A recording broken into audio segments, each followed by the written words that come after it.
Brought to you by Agilus Diagnostics.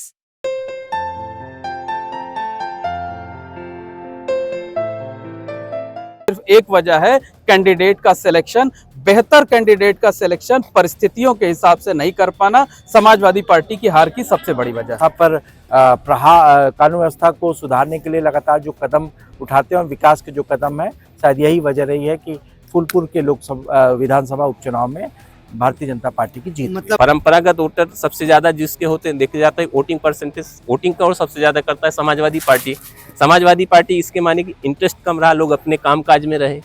जिनको vote देने जाना था उन्होंने कहा क्या करें, 2.5 साल के अब बदलेंगे तो इकट्ठा ही बदलेंगे 27 में। उत्तर प्रदेश के विधानसभा फूलपुर उपचुनाव की काउंटिंग पूरी हो गई है और अब इसमें जिसकी जीत हुई, हम ये समझेंगे उन पत्रकारों से जो राजनीति की पूरी खबरें कर रहे थे। जीत और हार के पल्ले में क्यों भारी हुआ, क्या वजह रही, जो कैंडिडेट जीता आखिरकार क्यों जीता? देखिए, भारतीय जनता पार्टी को यहाँ जो जीत मिली है वो उसके विकास के काम पर, कानून व्यवस्था के नाम पर मिली है। पूरा जो संगठन था, सबसे बेहतर जो प्रत्याशी हो सकता था वो प्रत्याशी भारतीय जनता पार्टी ने मैदान में उतारा, वही उसकी जीत का सबसे बड़ा आधार भी बना। दूसरी तरफ समाजवादी पार्टी का जो कैंडिडेट सिलेक्शन था वही गलत था। शुरू से ही जब से उनके नाम की सुगबुगाहट थी मोहम्मद मुस्तफा सिद्दीकी के, तभी से पार्टी के अंदर ही भितरघात हो रहा था। पार्टी के अंदर ही लगातार तमाम नेता जो है वो सवाल उठा रहे थे। अखिलेश यादव नारा दे रहे थे कि जुड़ेंगे तो जीतेंगे, लेकिन वो अपनी पार्टी के कार्यकर्ताओं को ही आपस में जोड़ नहीं पाए। कांग्रेस पार्टी से गठबंधन जरूर हुआ, कांग्रेस पार्टी का एक भी नेता वहां प्रचार के लिए नहीं पहुंचा। जिला अध्यक्ष सुरेश यादव बगावत होकर के चुनाव लड़े। तो ये जरूर है कि फूलपुर में जो कम परसेंटेज पोलिंग का हुआ, उसमें सबसे बड़ा जो रोल था वो समाजवादी पार्टी के जो कोर वोटर थे, मुस्लिम और यादव, वो वोट डालने नहीं निकले। इस वजह से कम पोलिंग हुई जो है वो। अगर कोई दूसरा प्रत्याशी होता तो निश्चित तौर पर जो नतीजा है वो शायद ये ना होता, कुछ दूसरा होता। नहीं तो कम से कम वोटों की जो संख्या है दोनों प्रत्याशियों को मिली है उसमें बदलाव जरूर होता। तो समाजवादी पार्टी का प्रत्याशी जो सिलेक्शन था वो गलत था। उस प्रत्याशी पर जो पार्टी के कार्यकर्ता थे वही बहुत कॉन्फिडेंट नहीं थे और यही उसकी हार की सबसे बड़ी वजह बनी है। तो कहा जा सकता है कि भारतीय जनता पार्टी की जीत से बड़ी समाजवादी पार्टी की हार फूलपुर में हुई है। मतलब कुल मिला के विकास और कई मुद्दे, पार्टी का सिलेक्शन बीजेपी का यही परफेक्ट रहा, इसी वजह से जीत। देखिए, भारतीय जनता पार्टी में 50 से ज्यादा लोग टिकट के दावेदार थे, लेकिन भारतीय जनता पार्टी ने प्रदेश लेवल पर जो 5 लोगों की कोर कमेटी बनाई थी, उस 5 लोगों की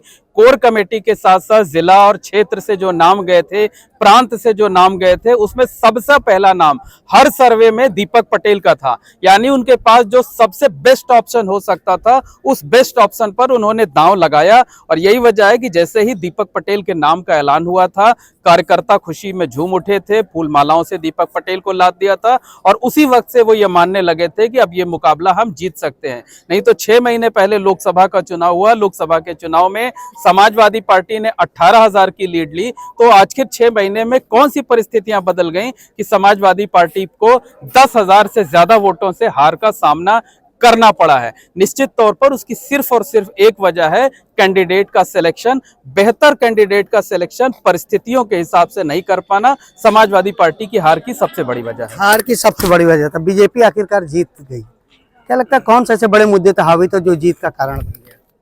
देखिए, आम जनमानस को इस बात से मतलब रहता है कि प्रदेश में विकास के कार्य कैसे हो रहे हैं, कानून व्यवस्था कैसी है। सीएम योगी आदित्यनाथ का जो लॉ एंड ऑर्डर को लेकर सख्त जीरो टॉलरेंस की नीति है वो बहुत बेहतर काम कर रही है। इसके अलावा उन्होंने कहा था कि लॉ एंड ऑर्डर, कानून व्यवस्था और करप्शन पे जीरो टॉलरेंस रहेगा। और आप देख रहे हैं कि विभिन्न जिलों में विजिलेंस और एंटी करप्शन सक्रिय हुआ है। जो भी कर्मचारी रिश्वत मांग रहा है, अगर वो ट्रैप हो रहा है, गिरफ्तार हो रहा है, तो जनता में एक संदेश जा रहा है कि कहीं न कहीं भ्रष्टाचार को लेकर भी सरकार सख्त है। आप देख रहे हैं अपराधियों के खिलाफ सख्त कार्रवाई हो रही है। अपराधी अपराध करने से डर रहे हैं। अगर अपराधी ने कोई अपराध किया, जघन्य अपराध किया, तो पकड़े जाने पर एनकाउंटर हो रहे हैं और कई बार अपराधी घायल हो रहे हैं। तो जो कानून व्यवस्था की स्थिति है वो बहुत बेहतर है अन्य सरकारों की अपेक्षा। यही वजह है जीत की भारतीय जनता पार्टी। दूसरा, जो प्रत्याशी का जो चयन है, दीपक पटेल की जो छवि है वो साफ सुथरी है। दीपक पटेल पर कोई दाग ऐसा नहीं है, कोई विवादित नहीं रहे हैं। साथ ही जो फूलपुर का जातीय समीकरण है उसको भी भारतीय जनता पार्टी ने बहुत ध्यान रखा और पटेल मतदाता वहाँ बहुत भारी संख्या में है। तो वो पटेल मतदाता और उनकी माताजी वहाँ से लोकसभा सांसद रही हैं, उनका भी एक बहुत बड़ा जनाधार रहा है। वो जिला पंचायत के अध्यक्ष रही हैं। दीपक पटेल कोई पहली बार चुनाव नहीं लड़ रहे हैं, इससे पहले भी विधायक रहे, उनका राजनीतिक अनुभव है, राजनीतिक परिवार से आते हैं। जिला पंचायत में बहुत बार उनकी माताजी अध्यक्ष रही हैं। तो ये सब सारी चीज़ें किसी भी मतलब पार्टी के लेवल से देखा जाए तो बहुत बेहतर प्रत्याशी का चयन हुआ था। और जो सीएम योगी की जो नीति है, जो पॉलिसी है, जो कानून व्यवस्था पर कानून व्यवस्था को सुधारने के लिए लगातार जो कदम उठाते हैं और विकास के जो कदम है, शायद यही वजह रही है कि फूलपुर के लोकसभा विधानसभा उपचुनाव में भारतीय जनता पार्टी की जीत। मतलब भारतीय जनता पार्टी की जीत हुई। आपने देखा पूरा इलेक्शन, क्या लगता है जीत का कारण क्या रहा? देखिए, जीत का कारण साफ तौर पे था। जिस तरीके से समाजवादी पार्टी और कांग्रेस लगातार अपने गठबंधन को लेकर पीडीए का नारा दे रही थी, लेकिन वो चीज जमीनी हकीकत नहीं हो पाई। लोकसभा चुनाव तो भले देखने को मिला था, इसलिए परिणाम भी बदले हुए थे, लेकिन फूलपुर उपचुनाव की बात करें तो उपचुनाव केवल फूलपुर में ही नहीं, अन्य जगहों पर जो पीडीए का नारा था, वो पीडीए का नारा जो है वो बुलंद होता नजर नहीं आया। तो साफ तौर पर तस्वीर की अगर बात करें तो ये तस्वीर है वो इसी का कारण है। फूलपुर के अगर ग्राउंड की हम बात करें तो देखिए, बसपा जो है लग रहा था कि बड़ी फाइट करेगी, और बसपा अगर बड़ी फाइट करती तो ये परिणाम जो है वो अलग दिखते, लेकिन बसपा के जो मूल वोटर थे बसपा के साथ नहीं गए, वो कहीं ना कहीं बटे हैं। इसलिए बटे हैं तो भारतीय जनता पार्टी को उसको ज्यादातर फायदा दिख रहा है, यानी भारतीय जनता पार्टी के साथ उनका झुकाव हुआ है। इसका कारण ये है कि जो जिस तरीके से सूबे के मुख्यमंत्री लगातार कहते आए हैं कि नारा देते आए हैं कि अपराध को खत्म करेंगे, अपराधियों को खत्म करेंगे, और कानून व्यवस्था को लेकर के, विकास को लेकर के जिस तरीके से नारा बीजेपी देती आई है, उसी के बेहाव पे ये चुनाव लड़ा गया था और उसी को लेकर के ये परिणाम देखने को मिल रहे हैं। क्योंकि लगातार जिस तरीके से बात करें तो समाजवादी पार्टी के राष्ट्रीय अध्यक्ष ने भी लगातार सरकार को घेरने का प्रयास किया था, लेकिन वो चीजें देखने को नहीं मिल रही थी, और एकजुटता जो है उसकी कमी समाजवादी पार्टी में देखने को मिली है। एकजुटता जो है नहीं दिखी, क्योंकि अगर जिस दिन मुस्तफा सिद्दीकी का टिकट अनाउंस हुआ था, उसी दिन जो इसके प्रभारी रहे हैं इंद्रजीत सरोज, जिनको बड़ा नाम माना गया था, ये माना गया था कि ये जो चुनाव है इंद्रजीत सरोज बनाम केशव मौर्य के बीच में है। पार्टी की तो बात अलग है, लेकिन दोनों स्थानीय नेता थे, दोनों जमीन से जुड़े हुए नेता हैं।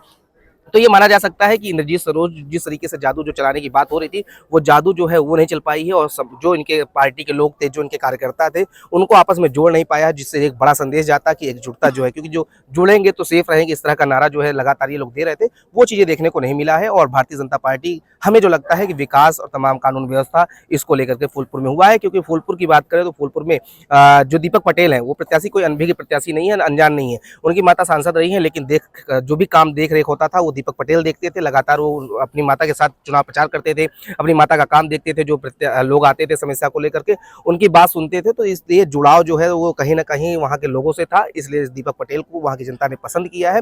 और वोटिंग परसेंटेज कम हुआ तो यानी जाहिर सी बात है कि जो समाजवादी पार्टी के मूल वोटर है वो नहीं खींच पाए हैं, और उस पर कहीं ना कहीं समाजवादी पार्टी विफल है। समाजवादी पार्टी, आपने सुनी अमित जी की बात, सबकी बात सुनी, अधिकतर बीजेपी की ही बात कर रहे हैं और बीजेपी जीत भी गई। क्या वजह मानते हैं आप? देखिए, जैसे चुनाव उपचुनाव होता है और सीधे तौर पर होता है कि सत्ताधारी पार्टी पूरी कोशिश करती है कि उपचुनाव उसके खाते में जाए। तो इस दिशा में अगर आप देखते हैं तो अगर कुंभ को जोड़ के लेते हैं तो मुख्यमंत्री जी ने इस चुनाव क्षेत्र में 3 बार दौरा किया। एक बार अघोषित रूप से मान लें, लेकिन 2 बार उन्होंने चुनावी सभा को भी संबोधित किया।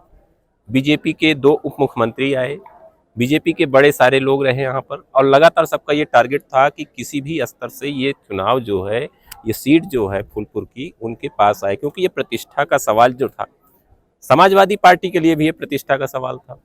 क्योंकि उन्हें लगता था कि अगर हम लोकसभा में 18,000 से वहाँ के वर्तमान में जो सांसद है प्रवीण पटेल को पीछे छोड़ सकती है वहाँ की जनता, तो संभवतः हो सकता है कि हमें भी यहाँ से अच्छा खासा समर्थन मिले। लेकिन उनका एक कदम जो मैंने शुरू में बताया था कि बीजेपी हमेशा चाहती है कि ध्रुवीकरण हो, और ध्रुवीकरण ऐसा हो कि हिंदू और मुस्लिम हो, क्योंकि सबसे ज्यादा फायदा उनको इसी एंगल से मिलता हो। तो सबसे पहला ध्रुवीकरण यही हो गया अमित जी कि जैसे ही मुस्लिम कैंडिडेट को दिया गया, क्योंकि वहां पर देखा जाए तो समाजवादी पार्टी के मुस्लिम यादव तो फिक्स वोट है, कोई भी प्रत्याशी आएगा वोट देंगे। अब मामला ये था कि अब यहाँ पे जो दूसरी पार्टी, जैसे यहाँ पटेल और मौर्य बिरादरी, उसको काटने के लिए किसको प्रत्याशी अगर समाजवादी पार्टी देती, अगर पटेल या मौर्य को देती, जैसे कि यहाँ के राजनीतिक विश्लेषक कहते हैं कि पटेल और मौर्य पार्टी नहीं देखते हैं, व्यक्ति। मतलब आपको लगता है पिछला अमरनाथ मौर्य चुनाव लड़ता तो बेहतर लड़ता? बिल्कुल बेहतर लड़ता। क्यों आखिर? अब ये जाति फैक्टर है मामला। यहाँ पर मुद्दे नहीं हावी होते हैं, यहाँ पर जाति हावी होती है। अच्छा, जीत का कारण क्या मानते हैं आप? जीत का 3 कारण अगर हम ले सकते हैं। पहला तो समाजवादी पार्टी का जो ये ओवर कॉन्फिडेंस था कि उनको बसपा का भी समर्थन मिलेगा, क्योंकि समाजवादी पार्टी ने अपने राष्ट्रीय महासचिव NG सरोज को प्रभारी बनाया, उन्हें पूरी जिम्मेदारी दी कि उनके जाति विशेष का वोट कन्वर्ट होकर उनकी तरफ आएगा। अंतिम में आपने देखा होगा कि उस पर भी चोट करने के लिए 1-2 बड़े चेहरे जो हैं BSP के वोटों को काटने के लिए, बहुजन समाज पार्टी में के वोटों को काटने के लिए भारतीय जनता पार्टी ने कुछ ऐसे नेताओं को भी बाद में चुनाव में लाए जिनसे जाति जुड़ी हुई थी। नाम मैं नहीं लूंगा, लेकिन वो भी क्षेत्र में जाके गोपनीय तरीके से उसका फायदा ये हुआ कि बसपा जिसका अनुमान था कि 30 से 35 हजार वोट पाएगी, वो 15 से 16 हजारों में सिमटने लगी। तो वो तो जीत की एक वजह ही रही। दूसरा जीत की सबसे जो वजह रही, समाजवादी पार्टी ने मुस्लिम कैंडिडेट दिया। कुछ लोगों को मतलब अपने मुस्लिम भाइयों को खुश करने के लिए भले दिया हो, उम्मीदवार बहुत अच्छे थे, पुराने अनुभवी थे, क्षेत्र में उनकी बहुत अच्छी पकड़ थी, स्थानीय नेता थे, लेकिन वहां पर हिंदू ध्रुवीकरण हुआ। दूसरा है महाकुंभ 2025 को लेकर चारों तरफ विकास हो रहे हैं, ऐसे विकास हो रहे हैं जिसको कभी किसी ने देखा नहीं, तो उसका भी असर देखने को मिलता है। जनता सोचती यार कौन बढ़िया है। और दूसरी एक चीज रही कि वोटिंग परसेंटेज बहुत कम रहा। परंपरागत वोटर सबसे ज्यादा जिसके होते हैं देखे जाता है वोटिंग परसेंटेज, वोटिंग का और सबसे ज्यादा करता है समाजवादी पार्टी। समाजवादी पार्टी इसके माने कि इंटरेस्ट कम रहा, लोग अपने कामकाज में रहे। जिनको वोट देने जाना था उन्होंने कहा क्या करें, 2.5 साल के अब बदलेंगे तो इकट्ठा ही बदलेंगे 27 में। यही वजह रहा है। आपने सुना सबकी बातें सर। जीत का क्या कारण मानते हैं? 3 कारण। देखिए, मैं आपको बता दूं कि बाईपोल जो इलेक्शंस होते हैं वो कभी भी सरकार बदलने के इलेक्शंस नहीं होते, और ये बात जनता को अच्छे से मालूम है कि 9 सीटों से हम सरकार नहीं बदलने जा रहे हैं और सरकार भारतीय जनता पार्टी की रहनी है। तो क्यों ना हम एक ऐसे कैंडिडेट को अपने क्षेत्र से जो जीत करके वहाँ पहुंचाएं जो कि हमारे विकास के कार्यों को आगे बढ़ाए। और इसके अलावा जो ग्राउंड लेवल के जो भी काम है, जैसे बेरोजगारी हो गई, आपकी महंगाई हो गई, उसको लेकर के बात हमारी आगे तक पहुंचाए। क्योंकि जब सत्तारूढ़ दल का आपका विधायक होगा तो नो डाउट वो जब आगे जाएगा तो वो आपकी बात को रखेगा, लेकिन अगर विपक्ष का जाएगा तो जनता को ऐसा मैसेज जाता है दिमाग में कि अगर ये जाएगा तो हमारी बात को जो है ठीक से वहाँ नहीं प्रेजेंट कर पाएगा, ना ही उनको वहाँ पे वो एक्सेप्टेंस मिलेगी जो रूलिंग पार्टी के जो विधायक हम जाएगा तो उसको बनेगी। और 2027 का जहाँ तक मैंने बताया कि ये जैसे सेमीफाइनल की तरह इसको देखा जा रहा है, और 2027 में जो फाइनल अगर जैसे कि देखिए आप देखिए तो वहाँ जब वोट करेगा, जनता वोट करेगी तो वहां उनका माइंडसेट अलग होगा। लेकिन इसके साथ साथ मैं आपको बता दूं कि ये कहीं ना कहीं मंडल और कमंडल भी यहाँ पे चला है। और मंडल और कमंडल मैं इसलिए कह रहा हूँ कि जब कमंडल की बात आती है तो कहीं ना कहीं वो जो 80-20 का फॉर्मूला है और 90-10 का फॉर्मूला है वो यहाँ पे कहीं ना कहीं काम किया है। जैसा कि अभी इन्होंने कहा कि मुस्लिम जो उन्होंने यहाँ पे दिया अपना कैंडिडेट, तो उससे कहीं ना कहीं वो पोलराइजेशन तो हुआ है। जी, पोलराइजेशन डेफिनेटली ये बहुत बड़ी वजह है कि वहाँ पे, और क्योंकि सीट और क्या कहते हैं नंबर ऑफ परसेंटेज 43% रहा, और ज्यादातर ही माना जाता है नंबर वो कम रहता है परसेंटेज, तो उसमें डेफिनेटली ज्यादातर जो है 90% केसेस में जो रूलिंग पार्टी है, जो उस समय प्रेजेंट आपका वहाँ पे विधायक है, वही लोग जो वहाँ पे कंटिन्यूएशन करते हैं, क्योंकि जो रूलिंग पार्टी उसी को फायदा मिलता है। मतलब उन्हीं को फायदा। एक पॉइंट मैं आनंद और कहना चाहूंगा कि इसमें एक नुकसान जो है सपा का और हुआ है, वो ये हुआ कि जो उन्होंने मुस्लिम कैंडिडेट प्रोजेक्ट किया वो तो गड़बड़ हुआ ही है। उसके साथ साथ जब मुस्तफा जी ने एक जगह जो जाके ये बात कह दी थी कि जो दलित वोटर में उन्होंने कह दिया क्या कि चमार और पासी उन्होंने बड़ी यूज कर दिया, तो उससे कहीं ना कहीं मुझे लगता है जो दलित यहाँ पे बहुत बड़ा फैक्टर था, जो कि जिस तरह भी बैठता, जिस तरह वो बैठता उसी तरह हाथी अपना करवट लेता, तो वो कहीं ना कहीं उस चीज को लेकर के उनके दिमाग में कहीं कोई गलत बात चली गई, कहीं गलत मैसेज चला गया। और जो बसपा का जो वोटर जो आपके जो है एक तरीके से सपा में शिफ्ट होने वाला था, वो उस तरीके से शिफ्ट वहां नहीं हुआ। और थर्ड आपका जो आपके बसपा के रहने की वजह से ये ट्रायंगल बन गया। जो नुकसान हुआ वो डेफिनेटली सपा को हुआ, और उसके साथ साथ कांग्रेस वाले ने इनको कोई सपोर्ट नहीं दिया। और उनका जो कांग्रेस का जो यहाँ का राष्ट्रीय यहाँ का जो जिला अध्यक्ष था उसने जो निर्दलीय होकर वहां पर लड़ाई लड़ी। तो कुल मिलाकर कहीं से भी देखा है तो हर तरीके से सपा को जो एक नेगेटिव अप्रोच मिली, अप्रोच मिली, यही वजह से हार का कारण। आपने सुना सारी बातें भाई? मैंने सारी बात सुन ली है। यहाँ कोई राजनीतिक ध्रुवीकरण नहीं हुआ है। आपकी बताएं तो ये सीट जो है वो दीपक पटेल की ही रही है। क्यों रही है? क्योंकि उनकी माता जी यहाँ से सांसद थी, और सांसद थी तो उनको कोई हारी कैंडिडेट नहीं थी, उनको बैठाया गया तो उनको टिकट नहीं मिला था। तो जाहिर सी बात है पहले से प्लान था कि दीपक पटेल को टिकट मिलेगा, दीपक पटेल जो है वो चुनाव लड़ेंगे, ये पहले से तैयारी थी। और दीपक पटेल ने पूरी बैकग्राउंड जो है वो तैयार कर रखी थी, कार्यकर्ता उनके जमीनी स्तर पर काम कर रहे थे। इसलिए लगातार आप मैसेज देख रहे होंगे कि सुबह जब टिकट अनाउंस हुआ उसके बाद से ही उनके कार्यकर्ता, और उसके बाद टिकट, हालांकि उनका लेट अनाउंस हुआ लेकिन उसके बाद डेट जो है वो बड़ी, थोड़ा सा समय उनको मिला और अच्छे से प्रचार कर पाए। और सबसे बड़ी बात है कि विकास और कानून व्यवस्था को लेकर के जो बड़ा संदेश था उसी को लेकर के वहां पे मिला। क्योंकि आप बात करें तो यहाँ सबसे बड़े क्या आते हैं, अगर फूलपुर चुनाव बात करें तो फूलपुर सीट वो सीट है जो देश की राजनीति तक पहुंचा था, वहाँ देश की राजनीति भी तय करती है। तो सही जाहिर सी बात है, सबसे बड़ी बात यही है कि वो सीट जो है वहाँ से पढ़े लिखे लोग काफ़ी वर्ग में आते हैं, उनको पता है कि कानून व्यवस्था क्या होती है, विकास क्या होता है। और आप देखिए तो उसी क्षेत्र से जुड़ा हुआ कुंभ चल रहा है। ज़्यादातर मजदूर जो है वहाँ से आते हैं, ज़्यादातर लोग वहाँ से आते हैं जो कि रोजगार जो है वो कुंभ मेले में पा रहे हैं। तो ये सरकार में रोजगार मिल रहा है, विकास हो रहा है, इसलिए लोगों ने पसंद किया है। क्या कह रहे थे आप भाई? हम ये कहना चाह रहे हैं कि जिस तरह से 2024 का इन्होंने जो पीडीए का फार्मूला लागू किया था, वो पीडीए का फार्मूला इन्होंने इस बार पूरी तरीके से कैंडिडेट जो इन्होंने कैंडिडेट बनाया, उस कैंडिडेट में इन्होंने वो चीजें नहीं लागू की, और ये जो है कहीं न कहीं उसमें इनकी जो है कहीं नाकामियां देखने को मिली।